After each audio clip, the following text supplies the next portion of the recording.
स्वागत है आप सभी का आपके अपने परिवार द लॉजिकल साइंस में। उम्मीद करते हैं आप सभी अच्छे होंगे। मेरे मित्र, जैसा कि कल रात मैंने आप सबों से पूछा था कि क्या एएलपी एंड टेक्नीशियन एग्जाम के लिए साइंस की एक स्ट्रेटजी वीडियो आनी चाहिए। आप में से कई मित्रों ने लगातार कमेंट किया कि गुरुजी यस, और साथ ही कई मित्र व्हाट्सएप पे भी लगातार कमेंट कर रहे थे, मैसेज कर रहे थे कि गुरुजी जो एएलपी एंड टेक्नीशियन के लिए साइंस है उसको किस तरह से प्रिपेयर किया जाए, क्योंकि बहुत सारे जगहों पे हवा बना हुआ है। अलग अलग तरह की स्ट्रेटजी आपको दी जाती है जहाँ पे आपको बताया जाता है कि हम पहाड़ को हिला देंगे, लेकिन पहाड़ पे किस तरह से चढ़ा जाए इस रास्ते का जिक्र नहीं किया जाता है। तो ये एक बड़ी समस्या हो जाती है और छात्र परेशान है कि आखिर करे तो करे क्या। मेरे मित्र, पहले पहले तो आप ये सोचो कि जो आपको एग्जाम देनी है उस एग्जाम का जो लेवल है वो क्या है। आप सभी कहेंगे सर प्रीवियस ईयर पेपर तो हम लोगों ने देखा है। हाँ, ये अलग बात है कि प्रीवियस ईयर पेपर पूरा हम लोगों ने नहीं किया है, लेकिन देखा है 10 सेट 20 सेट तक हम लोगों ने उसको देखा है। तो सवाल यहाँ पे ये है कि हम लोग प्रीवियस ईयर पेपर को देखे हैं और फिर रिसेंटली ग्रुप डी 2022 का भी एग्जाम हुआ और उसके भी पेपर को देखे हैं। तो दोनों में हम लोगों को बहुत ज्यादा डिफरेंसेस देखने को मिलती है। अगर आप 2018 के एएलपी वैकेंसी के प्रीवियस ईयर पेपर को देखेंगे और फिर ग्रुप डी 2022 के क्वेश्चन को देखेंगे तो आपको लगेगा रेलवे तो है ही नहीं, पूरी तरह से जज्बात ही बदल गया। तो ऐसे में यहाँ पे एक बड़ी दुविधा ये आ जाती है कि गुरुजी प्रिपरेशन किस तरीके का हो कि एग्जाम की तैयारी करते करते अगर सिलेबस पैटर्न चेंज भी हो जाए तो हम लोग को अपना पढ़ाई चेंज ना करना पड़े। होता क्या है कि वैकेंसी आएगी, नोटिफिकेशन आउट होगा, फॉर्म भरेंगे बच्चे और उसके बाद क्या होगा, तो सर तैयारी में लगेंगे, एक ढर्रे से तैयारी चलेगी। फिर जब एग्जाम टाइम आएगा तो अलग अलग तरह के नोटिफिकेशन मिलेंगे, एग्जाम टेंडर ये मिल गया, अब क्वेश्चन यहाँ से होगा, अब क्वेश्चन यहाँ से होगा। तो ये चीजें विचलित कर देती है, न सिर्फ विचलित करती है बल्कि हमारा कॉन्फिडेंस भी नीचे लेकर के चली जाती है। तो यहाँ पे जो मतलब समय है हम लोगों के पास, इस समय का यूटिलाइजेशन करना होगा कि जो उस टाइम हम विचलित होते हैं वो विचलित ना हो। उस टाइम हम एकाग्रता से अपने एग्जाम डेट को फोकस करते हुए पढ़ाई को कंटिन्यू रखें। तो मेरे मित्र, सफलता मतलब आप कह सकते हो कि 100% सुनिश्चित रहती है। और न सिर्फ आप सिर्फ साइंस के लिए ऐसा कर सकते हो बल्कि आप सभी सब्जेक्ट के लिए कर सकते हो अगर आप चाहो तो। आप कहेंगे सर चाहने से क्या होता है, 10 दिन पढ़ेंगे, वैकेंसी का कोई सुगबुगाहट नहीं होगा, हम छोड़ देंगे, जिस दिन वैकेंसी आएगी उस दिन से पढ़ना स्टार्ट करेंगे, फिर हम लोग दौड़ेंगे कि प्रीवियस ईयर लगाना है, प्रैक्टिस सेट करना है, रिवीजन करना है। सर एक तो सबसे बड़ा समस्या होता है आप लोगों का रिवीजन करना है। सर क्या रिवीजन करोगे, रिवीजन किसको बोलते हो चला, पूरे साल आपने पढ़ाई कुछ करा नहीं, एग्जाम के टाइम में आप कहते हो हम रिवीजन करेंगे, तो क्या रिवीजन करोगे। रिवीजन का असली मायने होता है चेला जी, जो आपने सालों भर पढ़ा है, चाहे आपने जो कोई भी बुक पढ़ा हो, जिस किसी भी सर से आपने पढ़ा हो, उस सालों भर के पढ़ाई के दौरान आपने जो नोट किया है, आपने जो अपना मतलब कह सकते हो सर, जो हम लोग ठेठी भाषा में कहते हैं ना फेयर किया है, उसका रिवीजन होता है। रिवीजन का मतलब पूरा चैप्टर या पूरा बुक थोड़ी होता है, वो तो उस समय सिर्फ आपको चीजें रिकॉल करवाई जाती है ताकि जो आप सालों भर से पढ़ते आए हैं उसका जो एक लेयर चला गया होगा chapter by chapter, chapter by chapter, वो सारा कुरेद जाए और आपके दिमाग में सारी चीजें एक बार से आ जाए। रिवीजन ये होता है। तो बहुत सारी चीजें होती है सर, अलग अलग तरह की स्ट्रेटजी होती है। हम बात यहाँ पे सिर्फ और सिर्फ इसकी करेंगे कि सर ऐसे में बिना विचलित हुए एकाग्रता से हमारी स्ट्रेटजी क्या होनी चाहिए। तो पहला चीज चला आपको ये ध्यान में रखना होगा कि जो आपके एग्जाम में क्वेश्चन पूछे जाने हैं और जो आपका एग्जाम होना है उसका पैटर्न क्या है। ठीक है, और ध्यान रखिएगा ये स्ट्रेटजी फ्रेशर के लिए भी है, जो कुछ नहीं जानते हैं वो भी इस स्ट्रेटजी को फॉलो करके सर अपने मंजिल तक पहुंच सकते हैं, और जो बहुत कुछ जानते हैं वो भी फॉलो करके सर अपने मंजिल तक पहुंच सकते हैं।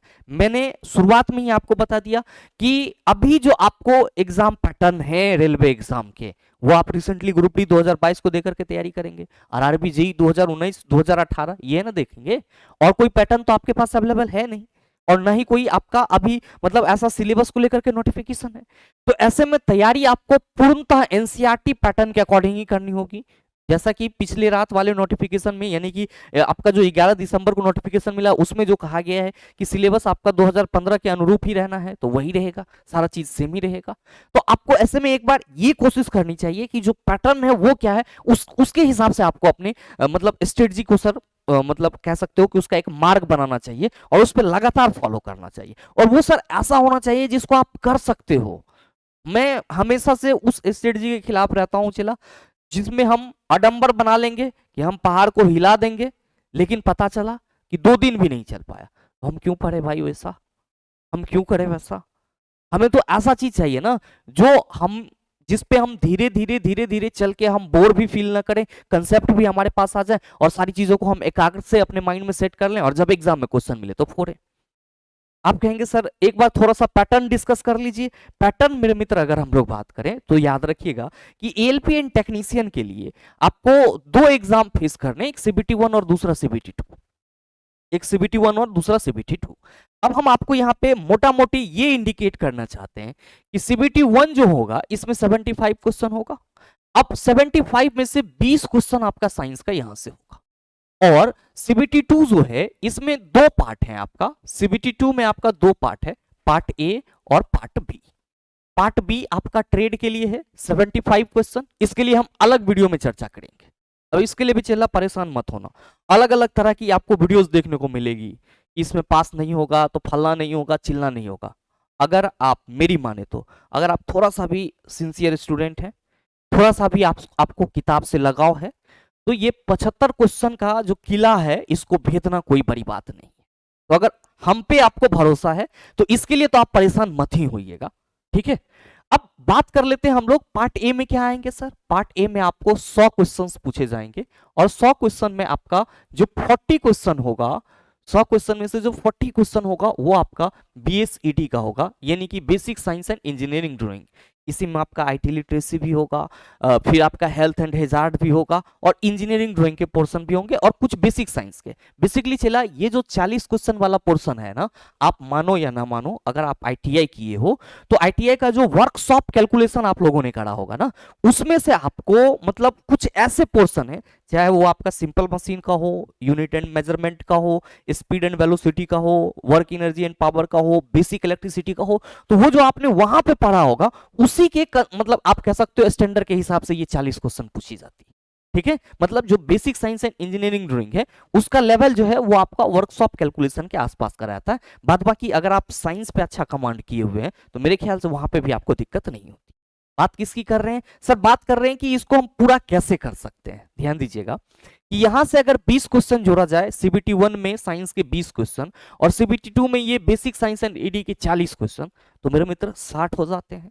और आप खुद आंकड़ा लगा सकते हो, हमें यहाँ पे बताने की जरूरत नहीं है कि ये जो 60 क्वेश्चन आपको आपके एग्जाम में देखने को मिलेंगे, सीबीटी 1 में 20 क्वेश्चन और सीबीटी 2 में 40 question, life science plus basic science and engineering drawing के लिए, वो आपके रिजल्ट में कितना महत्वपूर्ण भूमिका निभाएंगे।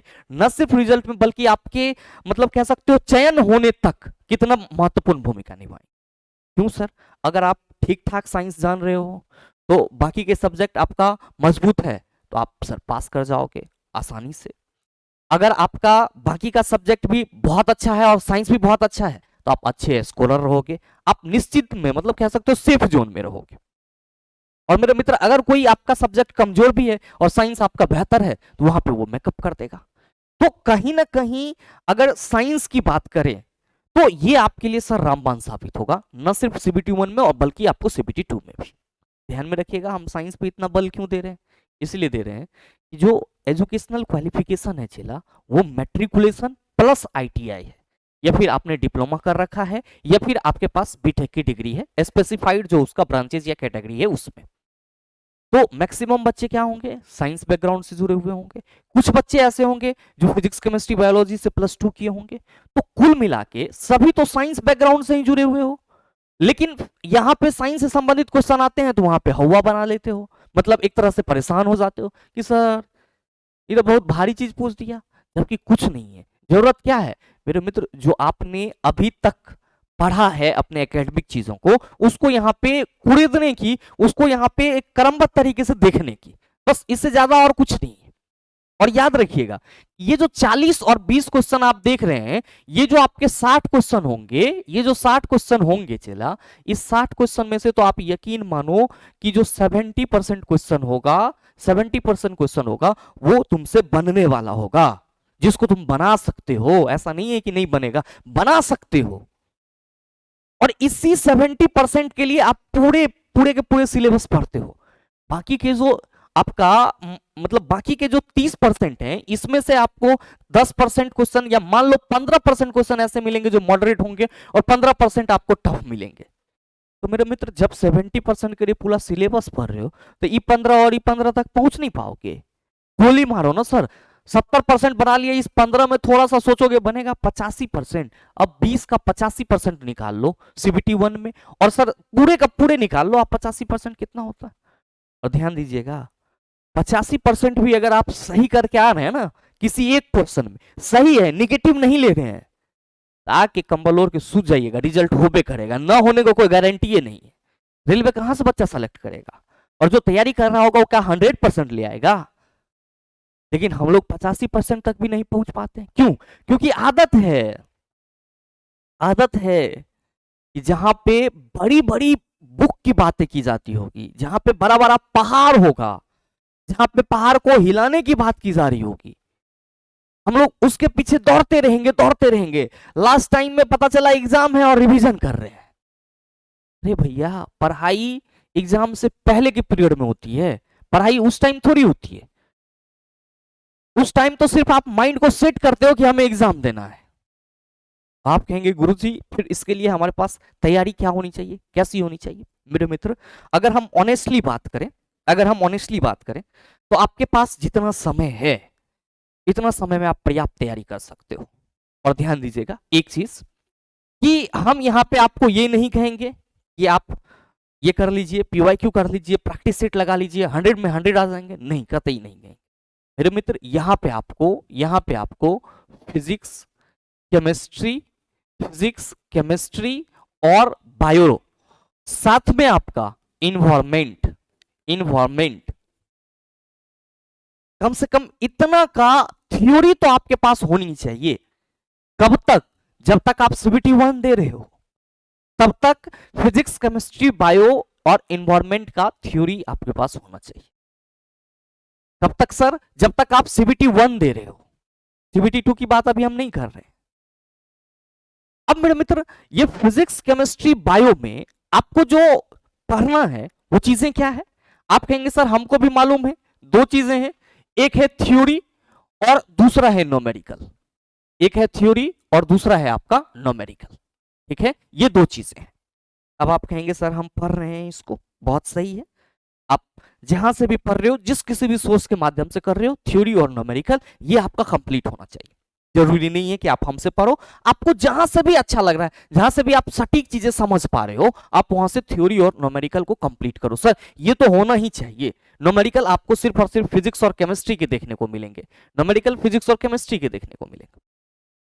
अब ये थ्योरी न्यूमेरिकल के लिए आपके पास इतना टाइम है कि आप अभी से अगर चाहो तो कर सकते हो। ऐसा नहीं है कि अगर आप चाहोगे तो नहीं होगा, हो जाएगा। बस एक चीज याद रखना चाहिए, एक चीज याद रखना, जो आप थ्योरी पढ़ रहे हैं वो पूरा का पूरा थ्योरी जो है वो एग्जाम रेलेवेंट होना चाहिए।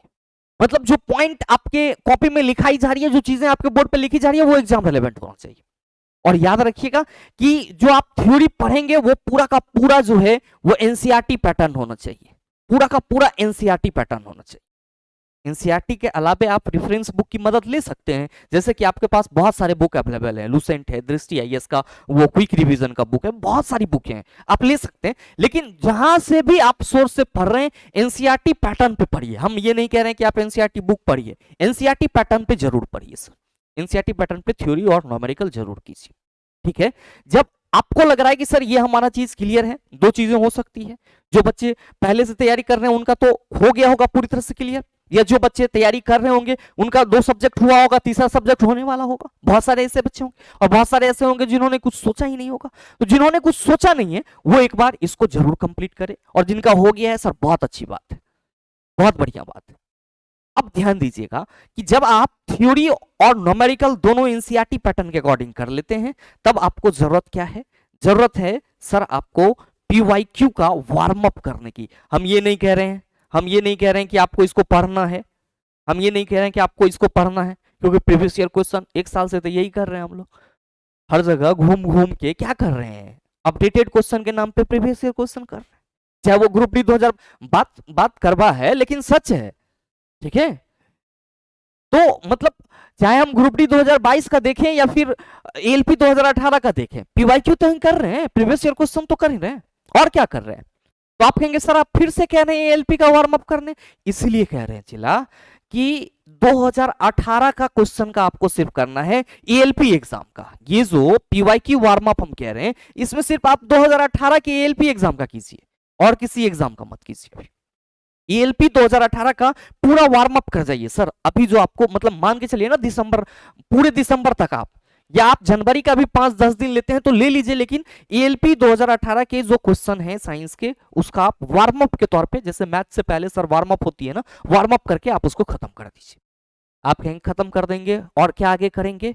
बस मेरे मित्र, जब ये खत्म हो जाएगा तब आप थोड़ा सा सांस लीजिए और सोचिए कि आपने जो सालों भर ग्रुप डी 2022 की तैयारी करा, प्रीवियस ईयर क्वेश्चन को लगाया, एएलपी 2018 का करा, तो क्वेश्चन का कुछ आइडिया लगा क्या? क्वेश्चन आपको पकड़ में आ रही है? आप कहेंगे सर बिल्कुल आएगी। और मेरे मित्र, जब चीजें आपको समझ में आने लगेगी तब अभी आपको किसकी जरूरत है? सर अभी जरूरत है आपको फिर प्रैक्टिस सेट करने की, प्रैक्टिस सेट करने की। अब प्रैक्टिस सेट में देखो क्या है, दो तरह की प्रैक्टिस सेट आपको मार्केट में मिलेगी। एक तो वो जिसमें टीचर खुद से क्वेश्चन सेलेक्ट कर रहा है, और वैसा कंटेंट होना चाहिए जिसमें लगे कि हाँ अगर हम ये क्वेश्चन करा दिए हैं तो दोबारा से नहीं करवाना। अब एक के ए, बी के बी हो लो, सी के डी हो लो, ऐसे मतलब हम लोग क्या करेंगे, उसमें क्या सफलता होगी? जब लगातार आप प्रीवियस ईयर ही करेंगे, प्रैक्टिस सेट के नाम पे भी आप प्रीवियस ईयर ही करेंगे, तो फिर जो माइंड है वो एक्सप्लोर नहीं ना कर पाएगा, चीजें बस एक ही चीज के इर्द गिर्द घूमते रहेगी। अब हम लगातार प्रीवियस ईयर क्वेश्चन कर रहे हैं और किसी एक टॉपिक से क्वेश्चन पूछा जा रहा है, तो हम अगला सेट में भी अगर क्वेश्चन डालेंगे तो उसी टॉपिक का ना रिवीजन होगा, नेक्स्ट टॉपिक का तो रिवीजन नहीं होगा। तो मैं इसीलिए पीवाईक्यू का वार्म अप करने के लिए बोल रहा हूं, ताकि एक बार आपको आइडिया लग जाएगा कि सारा टॉपिक क्लियर हो गया है हमारा, ये टॉपिक से क्वेश्चन पूछे जा रहे हैं और इस टॉपिक पे कमांड करना। दूसरा बार जो आप प्रैक्टिस सेट करेंगे, उस प्रैक्टिस सेट में क्वेश्चन कहां का होना चाहिए? प्रैक्टिस सेट में क्वेश्चन आपका आरपीएफओ एग्जाम का होना चाहिए। ग्रुप डी 2022 जो हालिया में बना हुआ है सर, ओकरो अब लल्लू वाला क्वेश्चन नहीं होना चाहिए, क्वेश्चन में दम होना चाहिए, एग्जाम पैटर्न के अनुसार होना चाहिए, कि आपको लगे कि थोड़ा सा क्वेश्चन सोच रहे हैं, पढ़ रहे हैं तो समय लग रहा है, ऐसा होना चाहिए। फिर आपका जेई का भी हो जाना चाहिए सर क्वेश्चन। अब आरआरबी जेई नहीं, हम सर एसएससी जेई का भी प्रैक्टिस करेंगे, काहे नहीं करेंगे? जब हम फिजिक्स केमिस्ट्री बायोलॉजी पूरा पढ़ लिए हैं तो क्वेश्चन कोनो एग्जाम का हो तो प्रैक्टिस तो करना पड़ेगा ना। अब इससे क्या होगा सर? इससे ये होगा कि आप एक तरफ से थ्योरी और न्यूमेरिकल पूरी तरह से हिस्ट पुस्ट है सर आपका, दूसरी तरफ आपने पीवाईक्यू को भी दिमाग में सेट कर लिया है, इतना दिन से पढ़े हैं, ग्रुप डी में जो क्वेश्चन पूछा गया है उसका भी लेवल आपको मालूम चल गया है। अब आप प्रैक्टिस सेट कर रहे हैं जहां पे पूरा का पूरा मिश्रण मिल रहा है। अब आप बताओ कि लगातार प्रैक्टिस सेट कर रहे हो आप एग्जाम तक, और इधर से आप थ्योरी और न्यूमेरिकल पूरे मजबूती के साथ आगे बढ़ रहे हो, तो अब जो आपको एग्जाम में क्वेश्चन पूछे जाएंगे क्या चला वो दूसरे ग्रह से पूछा जाएगा, मतलब एनसीईआरटी बाहर होगा, जो बुक पढ़ा रहे हैं या जो टीचर आपको पढ़ा रहे हैं या जो कॉन्सेप्ट आप पढ़ रहे हैं ओकरा से बाहर होगा। आप कहेंगे बिल्कुल बाहर नहीं होगा, लेकिन सीधा सीधा हम लोग तो नहीं चलेंगे, हम लोग को तो आदत है सर, एक बार यहां उछलेंगे एक बार वहां उछलेंगे, तो सर जीवन भर उछलते रहने से सफलता नहीं मिलने वाली। एक जगह आपको अस्थिर होकर के थोड़ा सा अपने आप में भी एनालिसिस करना होगा चिला, कि हम कर क्या रहे हैं, हर दिन सुबह से उठ करके कर क्या रहे हैं। और जब तक एक सही चीज, सही रास्ता आपको नहीं मिलेगा, ध्यान दीजिएगा, रूटीन बहुत ज्यादा हार्ड आप नहीं फॉलो कर पाइएगा, ठीक है? क्योंकि पढ़ने में ना, मतलब कोई और माने या ना माने, पढ़ने में चला एनर्जी लगता है। हमको मालूम है कि किताब को बैठ करके और उसके बारे में सोचना, क्योंकि जब आप किताब के बारे में सोच रहे होते हो ना, अगर मान लो कोई केमिकल रिएक्शन को सोच रहे हो ना, उस समय दुनिया की बातें नहीं चल रही होती है, इसलिए दिमाग कहता है बहुत हार्ड है चीज। लेकिन जब आप खाली बैठे हुए रहते हो तो दुनिया हमारा दिमाग को सोचते भी रहता है, आसपास के एक्टिविटी को भी देखते रहता है, तो जो हार्ड चीजें हैं उससे तो हमारा मन भागेगा। लेकिन अगर सफलता यहीं छुपी हुई है तो हमको क्या करना होगा सर? थोड़ा सा पैर तो जमीन में गड़ाना ही होगा, नोबेल गैस तो बनना ही पड़ेगा चला, बगैर नोबेल गैस बने कोई चारा नहीं है। और अगर नोबेल गैस नहीं बनोगे तो केमिस्ट्री में जिस तरह से 118 एलिमेंट जहां केकरो देखता है अभिक्रिया करने के लिए एकदम तैयार हो जाता है, ऐसा ही सर जीवन हो जाएगा, जहां केकरो देखोगे एकदम अभिक्रिया करे लगी। मतलब क्या हुआ सर? कि मतलब वहां पे हमको किस तरह से अपना फायदा हो जाए, हम किस तरह से आगे बढ़ जाए, इस चीज की ख्याल आ जाएगी। क्रियाशीलता का मतलब ये हुआ। तो क्रियाशीलता का मतलब तो हुआ कि सर दूसरे के साथ जुड़ करके हम जो है एक मतलब अपना सफल लाइफ, सफल करियर तैयार कर लेंगे, लेकिन उसके लिए ऑर्गेनाइजेशन भी तो होना चाहिए। और जब ऑर्गेनाइजेशन एक वेल आपका कह सकते हो सेटल ऑर्गेनाइजेशन आपको अपॉर्चुनिटी दे रही है, तो अच्छा है कि जीवन में दर दर के ठोकर खाने से बढ़िया है कि 6 महीना साल भर हम अपने रूम में बंद होकर के हम अपने ड्रीम के लिए सर दर दर का ठोकर खा लेते हैं, बेहतर हो जाएगा लाइफ। तो हमारे कहने का मतलब ये है कि चीजों को बहुत ज्यादा आडंबरित मत कीजिए, ठीक है। ये आप लोग सोच लेते हैं कि हमको ये पढ़ना है, वो पढ़ना है, ये वो से नहीं होगा सर। आपको अस्थायी होना होगा, आपको मूल चीजों पे लौट के आना होगा, मूल चीजों पे लौट के आना होगा। आपको थ्योरी, न्यूमेरिकल, एनसीईआरटी ये सब चीजें समझनी होगी। मतलब कह देने से हम ये करा देंगे, हम कह देंगे हमारा बैच में एडमिशन ले लो, हम 20 में 20 लेवा देंगे, संभव है? तो एडमिशन ले लोगे, कहोगे हम पढ़वे नहीं करेंगे, देखते हैं कैसे हमको 20 में 20 आ जाता है। तो जो आपका तैयारी है वो न सिर्फ आपके मेंटोर पे डिपेंड करेगा, बल्कि आप कह सकते हो कि मेंटोर पे 10% डिपेंड करेगा और आप पे 90% डिपेंड करेगा। हम पढ़ाएंगे और आपकी पढ़ने की इच्छा ही नहीं होगी तो हमारे पढ़ाने से ही क्या हो जाएगा? कुछ नहीं होगा। तो साइंस के लिए जो आप आडंबरित हो रहे हैं मेरे मित्र, आडंबरित होने की जरूरत नहीं है, ठीक है। आपको बस यही चीजें फॉलो करनी है, फिजिक्स, केमिस्ट्री, बायोलॉजी, इन्वायरमेंट का थ्योरी और न्यूमेरिकल। अभी आपके पास समय है, आप पूरा कर सकते हैं। चला जी, पीवाईक्यू वार्म अप इसको कर लीजिए पूरा, मतलब 20 दिन, 25 दिन, 30 दिन में जितना दिन होता है, उसके बाद आप प्रैक्टिस सेट में लग जाइए सर। और प्रैक्टिस सेट का पैटर्न जो मैंने बोला है ना, उसका वो एक लेवल होना चाहिए, ठीक है। आपने बहुत पढ़ा है, हम मानते हैं, हमने खुद आपको बहुत सारा प्रीवियस ईयर क्वेश्चन कराया है। तो अब अगर हम फिर से प्रीवियस ईयर क्वेश्चन को लगातार करते रहेंगे तो वो हमारे लिए उबाऊपन हो जाएगा। अब हमें क्या जरूरत है? अब हमें जरूरत है अपने तैयारी में धार देने की। और मेरे मित्र याद रखिएगा, आप किसी भी हथियार को चलाओ, मतलब अगर आपने कभी लकड़ी काटने वाले को देखा होगा तो वो सर 2, 4, 10 लकड़ी काटने के बाद क्या करता है? अपने हथियार में धार करता है। तो लगातार आपको धार बना के रखना होगा। और याद रखिएगा, ये धार प्रैक्टिस सेट से बनेगा। और कैसे? तो सर जो लेवल है वो हमारा पूरा रेलवे एग्जाम, पूरा जो एसएससी का टेक्निकल पेपर होता है उससे संबंधित जो क्वेश्चन है वो, और साथ ही साथ जो नए क्वेश्चन जिस हिसाब से एनसीईआरटी एग्जाम्पलर है या एनसीईआरटी है उस हिसाब का प्रैक्टिस सेट होना चाहिए। तो ये तो सर बात की बात है, पहले आपको ये पूरा करना होगा। और यकीन मानिए हम पूरे कह सकते हैं सर श्योरिटी के साथ कि अगर आपने इतना सारा चीज धीरे धीरे जितना समय है उतना अगर आपने कर लिया तो मेरे मित्र, साइंस के आपके सीबीटी 1 में 20 क्वेश्चन पूछे जाते हैं ना, साइंस में आपको सीबीटी 1 में 20 क्वेश्चन पूछे जाते हैं। 20 क्वेश्चन में से सर 17 से 18 क्वेश्चन की गारंटी हम ले रहे हैं, ठीक है। 20 क्वेश्चन में से 17 से 18 क्वेश्चन की गारंटी हम ले रहे हैं, बशर्ते कि आपके पास इतना सारी चीजें होनी चाहिए। याद रखिएगा, एक भी कंटेंट को आपको बर्बाद नहीं करना है, सारे कंटेंट को आपको रिवीजन के लिए रखना है जब अगर आप तैयारी शुरू कर रहे हैं तो। और साथ ही अगर सीबीटी 2 में 40 क्वेश्चन है ना मेरे मित्र, सीबीटी 2 में 40 क्वेश्चन है तो यकीन मानिए कि 30 से 32 क्वेश्चन तो आप यहां पे ठोक देंगे, ठीक है। सीबीटी 2 के लिए भी क्या करना है सर, जो भी इसके पोर्शन है, चाहे वो आईटी लिटरेसी का हो, बेसिक साइंस, आपका इंजीनियरिंग एंड ड्राइंग का पोर्शन हो, हेल्थ एंड हैजार्ड का हो, सबका थ्योरी, और उसके बाद आपको प्रीवियस ईयर क्वेश्चन, इनफ है, चला इनफ, इससे ज्यादा आपको कुछ नहीं करना है। तो आप देखो, इनफ इसलिए हम बोल रहे हैं क्योंकि साइंस जो आप यहाँ पे कुरेद रहे हो, तो अगर आप देखोगे तो सर इतनी को नहीं है कि जाएंगे इधर से उधर कर देंगे। एगो हमको चेला व्हाट्सएप पे मैसेज किया था कि गुरुजी 90 दिन के सिलेबस को आप मतलब साल भर से खींचे जा रहे हो। चला 90 दिन में अगर चीजें हो जाती, 90 दिन में अगर चीजें हो जाती तो आप भी 90 दिन से तो ज्यादा से यूट्यूब पे घूम रहे हो, 90 दिन में आपकी तैयारी पूरी हो गई होती और आप अभी एलपी एनटेक का तैयारी छोड़ करके दूसरी चीज में हो गए होते। ऐसा नहीं होता है चला, पढ़ाई जो है ना वो दिमाग में परत दर परत बैठाना होता है। अगर आप सीरियसली सोचोगे तो पढ़ाई मजाक नहीं है, ठीक है। तो अगर आप इतना करते हो चला, मतलब पूरा से पूरे ध्यान से, तो आप सोचो कि अगर 17 से 18 और मतलब 30 से 32 क्वेश्चन हम मिनिमम वैल्यू लेकर के चलते हैं, 30 और 17 47 क्वेश्चन, 60 में से 47 ला रहे हो चला, 7 में से 47 ला रहे हो और 13 क्वेश्चन आपका किसी कारण से गलत हो रहा है, आप हमें कमेंट करके बता देना कि ये सही स्कोर नहीं है, ये सही स्कोर नहीं है। और मेरे मित्र, ये सही अगर स्कोर है तो याद रखिए, इतना करने के लिए आपको पर डे साइंस की थ्योरी पे फोकस करना होगा और साथ में पीवाईक्यू और जो प्रैक्टिस सेट है उस पर फोकस करना होगा। बगैर इस दोनों पे फोकस किए कुछ भी संभव नहीं है। हाँ मेरे मित्र, अगर आप में से कोई भी मित्र चाहते हैं कि सर जो आपने थ्योरी और न्यूमेरिकल की बातें कही है और जो आपने पीवाईक्यू और ये प्रैक्टिस सेट की बातें कही है, ये सारी चीजें होगा कैसे कंप्लीट, अगर हम आपसे पूछे तो। मेरे मित्र ध्यान दीजिए, हम आपको YouTube के सहारे पीवाईक्यू वार्म अप और प्रैक्टिस सेट ये दोनों कंप्लीट करवाएंगे। साइंस इंपॉर्टेंट टॉपिक आपका कंप्लीट होना ही होना है, क्योंकि उसमें जो भी थ्योरेटिकल पोर्शन है या मान लो कि कोई जटिल आपका टॉपिक है वो तो हम आपको कंप्लीट कराएंगे ही कराएंगे। बात रही कि सर जो थ्योरी वाले कंप्लीट थ्योरी वाले पोर्शन है, आप इसमें कह रहे हो एनसीईआरटी पैटर्न भी, ये सारी चीजें, तो इसको हम कैसे करेंगे।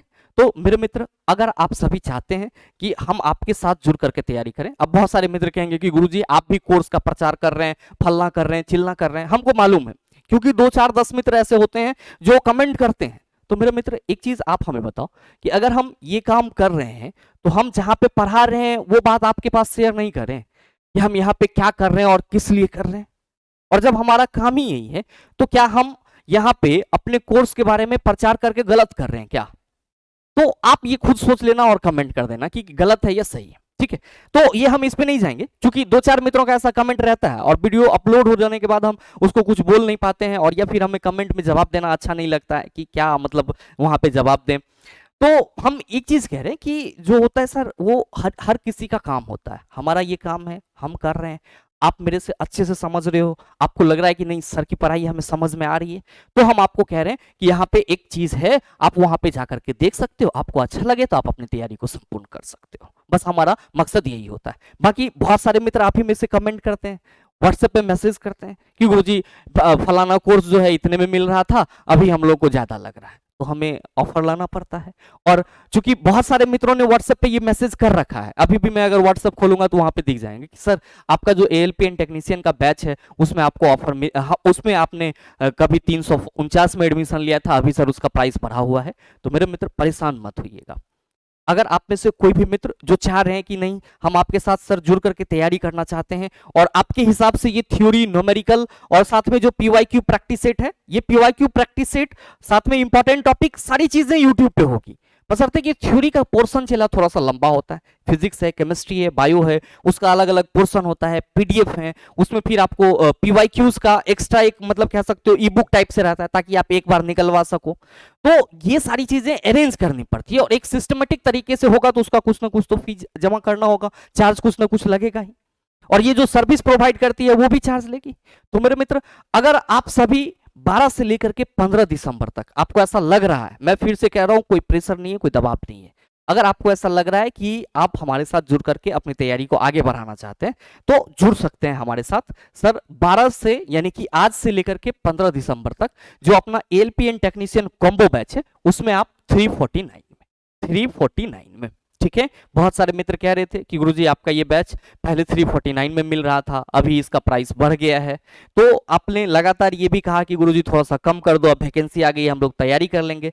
तो मैंने भी सोचा चलो समय रहते हुए जो भी सीरियस स्टूडेंट है उसको कम से कम ये ना फील हो कि सर हम फाइनेंशियली कमजोर थे और हमें पढ़ने का मौका नहीं मिला। तो मेरे मित्र आप 12 से लेकर के 15 दिसंबर के बीच अपने एएलपीएन टेक्नीशियन कॉम्बो बैच में इस फी में इनरोल हो सकते हैं। ध्यान में रखिएगा कि ये जो बैच है ये CBT 1 और CBT 2 दोनों के लिए होगा। Physics, chemistry, biology, environment science और बेसिक साइंस एंड ईडी आपको पूरा कंप्लीट कराया जाएगा। याद रखिएगा अभी इस बैच में करेंटली आपका फिजिक्स ऑलमोस्टली कंप्लीट है, केमिस्ट्री में sir metal and non metal चल रहा है, ऑर्गेनिक स्टार्ट होगा और पीरियोडिक टेबल पढ़ाया जाएगा और बायोलॉजी स्टार्ट होगा। बाद बाकी बेसिक साइंस एंड ईडी आपको CBT 2 में आनी है और ये बैच जो है आपका 2 जनवरी से स्टार्ट हो जाएगा। तो जो आपका 2 जनवरी से स्टार्ट होगा, अगर आप इस बैच में हैं तो आपको बेसिक साइंस एंड ईडी में नहीं आना है। अगर आप चाह रहे हैं कि सर सिर्फ हमको बेसिक साइंस एंड ईडी का थ्योरी, न्यूमेरिकल और पूरा पीवाईक्यू ई बुक लेना है तो मेरे मित्र 2 जनवरी से ये बैच स्टार्ट हो रहा है आपका basic science and engineering drawing, जो कि आपका CBT 2 के लिए है। केवल इसमें आपको लाइफ साइंस नहीं पढ़ाई जाएगी, इसमें केवल CBT 2 के लिए जो 40 क्वेश्चन है उसके लिए क्लास करवाई जाएगी और ये 2 जनवरी से स्टार्ट हो रही है। और इसमें अभी आप रजिस्ट्रेशन करा सकते हैं 149 में। कब से कब तक?